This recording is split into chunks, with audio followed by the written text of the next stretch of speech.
Olá pessoal, sejam bem-vindos a mais um vídeo do Letras na Rede.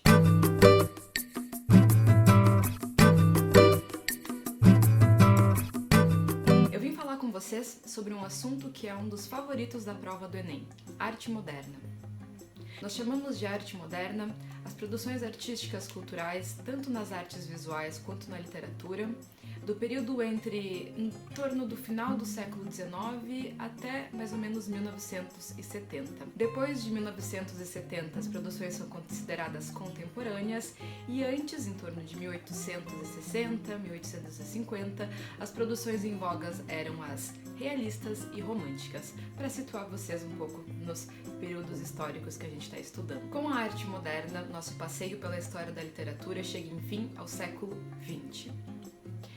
Esse é um período muito movimentado. Em menos de 50 anos são 2 guerras mundiais, diversas guerras civis, ascensão de ditaduras, revoluções política, tecnológica, industrial. Como consequência de todo esse contexto, a gente tem as depressões econômicas, mas concomitantemente a todos esses eventos trágicos, nós temos também diversos avanços tecnológicos, a industrialização das fábricas, a expansão e a modernização dos espaços urbanos. Nós agora temos a luz elétrica, a fotografia, o cinema, o automóvel, o avião. As pessoas se locomovem mais rápido, elas ficam acordadas até mais tarde e por isso elas leem mais, elas consomem mais literatura, elas consomem mais arte no geral.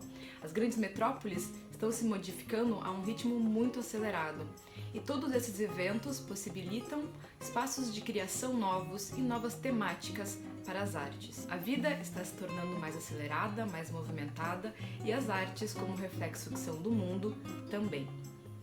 Influenciada por esse contexto de mudanças e em resposta a elas, entre o final do século XIX e a primeira metade do século XX, transcorre um intenso processo de radicalização e renovação em todas as expressões artísticas. Tanto nas artes plásticas quanto na literatura, surgem os chamados movimentos de vanguarda, que dão início ao modernismo e à chamada arte moderna. As vanguardas começam a surgir na Europa no final do século XIX, mas se espalham na primeira metade do século XX para os Estados Unidos, para a América Latina, se tornando um movimento artístico-cultural internacional, que impactou todas as áreas da expressão criativa e causou uma verdadeira revolução na maneira como produzimos, refletimos e até mesmo consumimos arte. Vocês certamente já ouviram falar por aí dos nomes que identificam as vanguardas artísticas. São os famosos ismos. Impressionismo, expressionismo, cubismo, futurismo, dadaísmo, surrealismo, abstracionismo, construtivismo, minimalismo. A lista não acaba por aí. Chega a dar um nó. Cada um desses movimentos surge com um objetivo estético diferente, que continha um conjunto de valores e características próprios. Mas todos compartilhavam entre si uma característica em comum. Eram todos movimentos de ruptura e transformação nas artes. Guardas queriam romper com os paradigmas estéticos convencionais e inaugurar novos. Junto com as obras, elas lançavam manifestos, revistas, lugares nas quais elas manifestavam sua ideia particular de arte e nas quais elas também se manifestavam politicamente. Hoje nós estamos mais acostumados a relacionar arte e política, mas no início do século XX isso era uma grande novidade. Antes das vanguardas, para ter sucesso, os artistas precisavam seguir certos preceitos de composição e aderir ao estilo acadêmico em voga. As composições, lá por volta de 1850, tendiam a ser meticulosas e realistas. Os artistas seguiam os preceitos das artes clássicas e por isso valorizavam a mímese, isto é, a imitação. Quanto mais próxima do real, mais bela era considerada a obra de arte e mais prestígio obtinha seu autor. Quem não seguia esses preceitos era excluído dos grandes salões. Tudo começa a mudar quando em 1863, concomitantemente ao Grande Salão Anual de Paris, onde se expunham as obras mais valorizadas pela tradição acadêmica, aconteceu o Salon des Refusés, um salão organizado para expor as obras que haviam sido rejeitadas pelo salão oficial, um salão dos rejeitados. Estas obras eram rejeitadas porque não seguiam certas normas estéticas e, portanto, não eram consideradas de qualidade. Ou então porque abordavam certos temas não convencionais. A pintura que fez mais sucesso no Salão dos Recusados foi uma pintura do Manet chamada Le Déjeuner sur l'herbe, um almoço na relva. Vocês devem estar vendo ela na tela. O que escandalizou nessa obra não foi a mulher nua. O Salão de Paris estava cheio de nudes femininos, mas o fato dessa mulher estar retratada em uma cena muito contemporânea.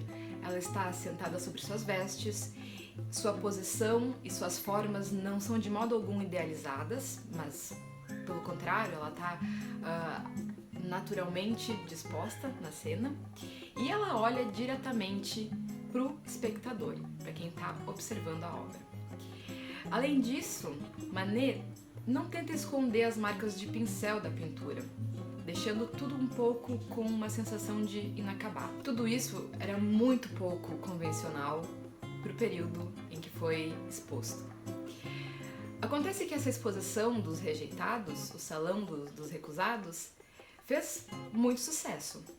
E o que é mais importante, fez com que se agrupassem alguns artistas de tendências disruptivas.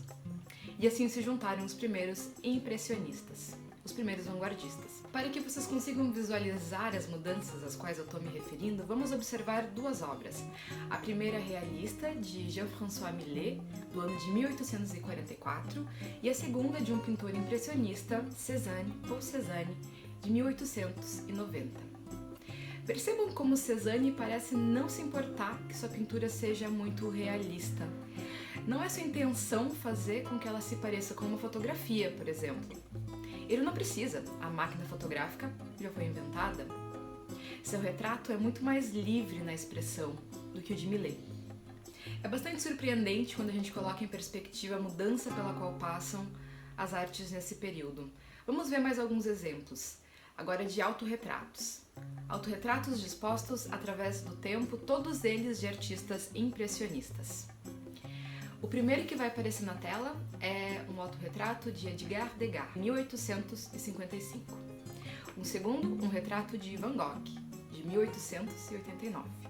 E o terceiro, um retrato de Picasso, de 1907. Percebam como as formas vão se libertando. Esse é precisamente o movimento do modernismo, dar liberdade às formas de expressão artística. Os impressionistas foram os primeiros vanguardistas, porque sua intenção não era mais a de imitar, não era de pintar as coisas como elas eram, mas como elas aparentavam, como elas se apresentavam ao artista. Eles se interessavam em observar e em passar para a tela a forma como a luz toca os objetos, o efeito da luz na realidade, o movimento delas, o movimento das figuras. Suas pinturas começam a se transformar em experiências subjetivas e emocionais. Não era mais apenas o que o artista via que o interessava, mas sim sua impressão sobre o que ele via. De modo geral, para a arte moderna, não interessava mais fazer uma mímese, quer dizer, uma imitação do real, mas fazer da arte uma experiência da ordem do sensorial, do imaginário. A arte moderna coloca o espectador diante de algo que o faz pensar não no que ele está vendo representado apenas, mas no que aquilo representa para ele. Paul Klee, que seguia diversas tendências vanguardistas, dizia que a arte não deveria mais representar, mas provocar com aquilo que sequer existe. É por isso que a arte moderna é tão importante. Por mais que ela pareça às vezes não fazer nenhum sentido, ela é importante porque ela desafia os limites da nossa compreensão estética, do que entendemos como arte, do lugar que concedemos para a arte e assim por diante. Nós, enquanto espectadores, temos nossas preferências, gostamos mais de um ou de outro estilo, achamos uma forma artística mais agradável, mais fácil, mais acessível do que outra, mas, enquanto humanidade, é imprescindível que a gente aprenda a admirar o quão ilimitada e revolucionária é a criatividade humana. Eu vou ficar por aqui. Sugiro que vocês pesquisem mais sobre os movimentos de vanguarda. Vocês encontram facilmente na internet diversos materiais, manuais que descrevem as características particulares de cada uma delas, dão exemplos mais específicos. É muito importante porque já foi tema de mais de uma questão do Enem, as diferenças entre os movimentos de vanguarda. Eu volto no próximo vídeo para falar um pouco sobre as mulheres do modernismo. Não deixem de conferir. Até lá! Ficou com alguma dúvida? Você pode deixar suas perguntas aqui nos comentários deste vídeo ou interagir com a gente nas nossas redes sociais. Todas as terças e sextas trazemos novos conteúdos para você. Quer ficar por dentro de tudo? Aproveita e segue a gente. Você nos encontra em todas as mídias pelo @letrasnarede. Até mais!